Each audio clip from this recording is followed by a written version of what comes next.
जुड़े हुए हैं, उनका भी रुख कर लेती हूँ एक बार जल्दी से। क्या अपडेट 1 बजे तक का और अभी क्या स्थितियां हैं गया जी में? सौरभ मेरे सहयोगी मौजूद है। सौरभ, आपके पास आ रही हूं, वहां पर बताइए सौरभ, गया जी में क्या वोटिंग ट्रेंड देखने को मिल रहा है और किसकी तरफ इशारा कर रहा है?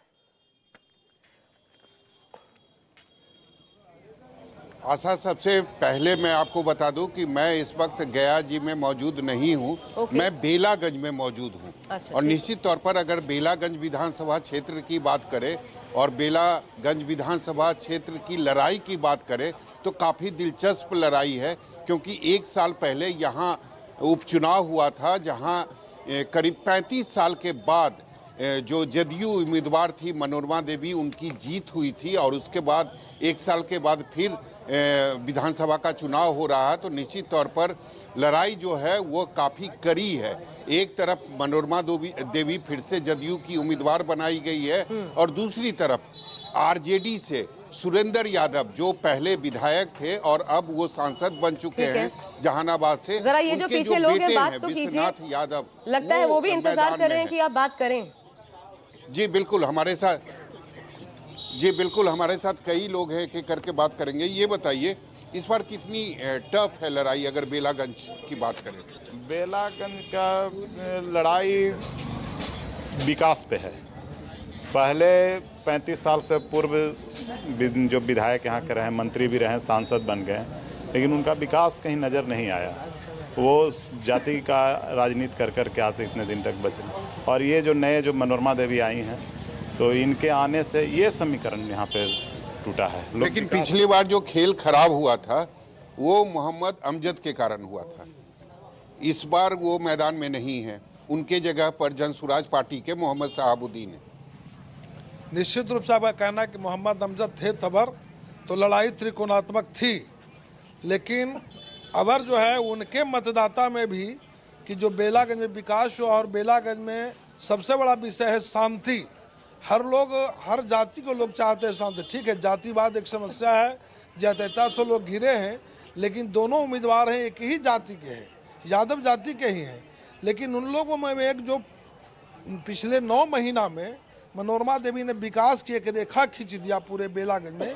लगभग 300 करोड़ का काम बेलागंज के धरती पर 9 महीना के रेजिंग में, रोड का काम, पुल का काम, और लगभग ऐसा कोई गांव नहीं होगा जहां चापाकल नहीं गड़ा हो। लेकिन सर मुझे ये बताइए कि यादव और मुसलमान को अगर मिला दिया जाए बेलागंज में तो उनकी संख्या है 1 लाख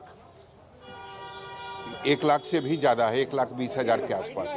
तो आपको लगता है कि 1,20,000 एनडीए के पक्ष में मतदान? ना सर साहब, हम लोग विकास पर अब दे रहे हैं वोट। हम लोग आज से पहले जंगल राज को देखे हैं सर, यही बाजार में 5 बजे के बाद कोई नहीं निकलता था, वही फिर लाना नहीं चाहते हैं सर। नाम क्या है आपका? जयराम सिंह। जयराम सिंह जी। इसीलिए एनडीए के पक्ष में? हाँ, एनडीए के पक्ष में है। एनडीए बहुत विकास करा है, शांति लाया, सब कुछ लाया है सर, विकास भी बहुत किया, कर रहा है। चलिए और भी लोग हैं, उनसे बात करेंगे। आप युवा हैं, आप ये बताइए, तेजस्वी यादव लगातार बदलाव की बात कर रहे हैं, क्या लगता है बदलाव होगा? बिल्कुल होगा बदलाव। तो बदलाव बेलागंज में भी होगा कि केवल बिहार में, पटना में होगा? दोनों जगह होगा। क्या कि अच्छा सरकार है, अच्छा काम करती है। अच्छा सरकार कौन है, नीतीश कुमार की, या जो बदलाव के बाद अगर आती है तेजस्वी यादव की, वो जो अभी प्रेजेंट में थे नीतीश कुमार जी, वही है। एक मिनट, हाँ बोलिए। यही सरकार है कि लालू युग में भूमिहार के पूरा कटवा दिए थे, सिनारी 12, आज वोट मांगे आ रहे हैं। कौन मुद्दा पर वोट मांग रहे हैं? वो बदलाव खोज रहे हैं। 35 साल से सुरेंद्र यादव को आप लोगों ने विधायक बनाया। हम लोग नहीं विधायक बनाए हैं, लूट के बना है। और यही सनारी और 12 में नरसंहार भूमिहार के करवाया है। और आज मैंने भूमिहार से वोट खोज रहे हैं। नहीं, हम केवल भूमिहार की बात नहीं कर रहे हैं, हम सब जाति की बात कर रहे हैं। क्या लगता है इस बार, आप आइए आगे, ठीक है, क्या लगता है इस बार बेलागंज में क्या होने वाला है? रहेगा तीर, लालटेन फूट गया। 35 साल में किया कुछ नहीं किया, कुछ नहीं किया 35 साल में। सिर्फ लड़वाने का, जातिवाद को लड़ाने का, मियाँ हिंदू से, बावन गवार से, बावन कोयरी से लड़वाने का काम किया है। कहूँ पर बोलिए, कहूँ पर विकास का 0% किया। अगर 35 साल में उसको विकास करता तो उसको बेटा के वोट नहीं मांगे पड़ता।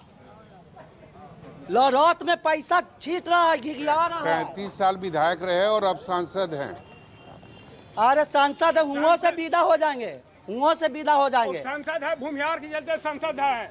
अगर भूमिहार जहानाबाद में एक रहते, देखिए ये जो ग्राउंड रिपोर्टिंग होती है दरअसल ये इसलिए अहम हो जाती है क्योंकि जो ये एक मंतव्य बनाया जाता है कि बिहार में चुनाव कास्ट पर होता है, बिहार में चुनाव चेहरों पर होता है। जब जनता बोलती है तो समझ आता है कि नहीं, बिहार में चुनाव मुद्दों का भी होता है और मुद्दों पर, और जंगल राज का मुद्दा जिसको यहाँ पर कुछ मतदाता उठा रहे थे। मैं कुमार गौरव का रुख करना चाहूंगी। हमारे साथ कुमार भी जुड़े हैं, पूर्णिया से सीधा उनका रुख करती हूँ। 49.63% 1 बजे तक का ये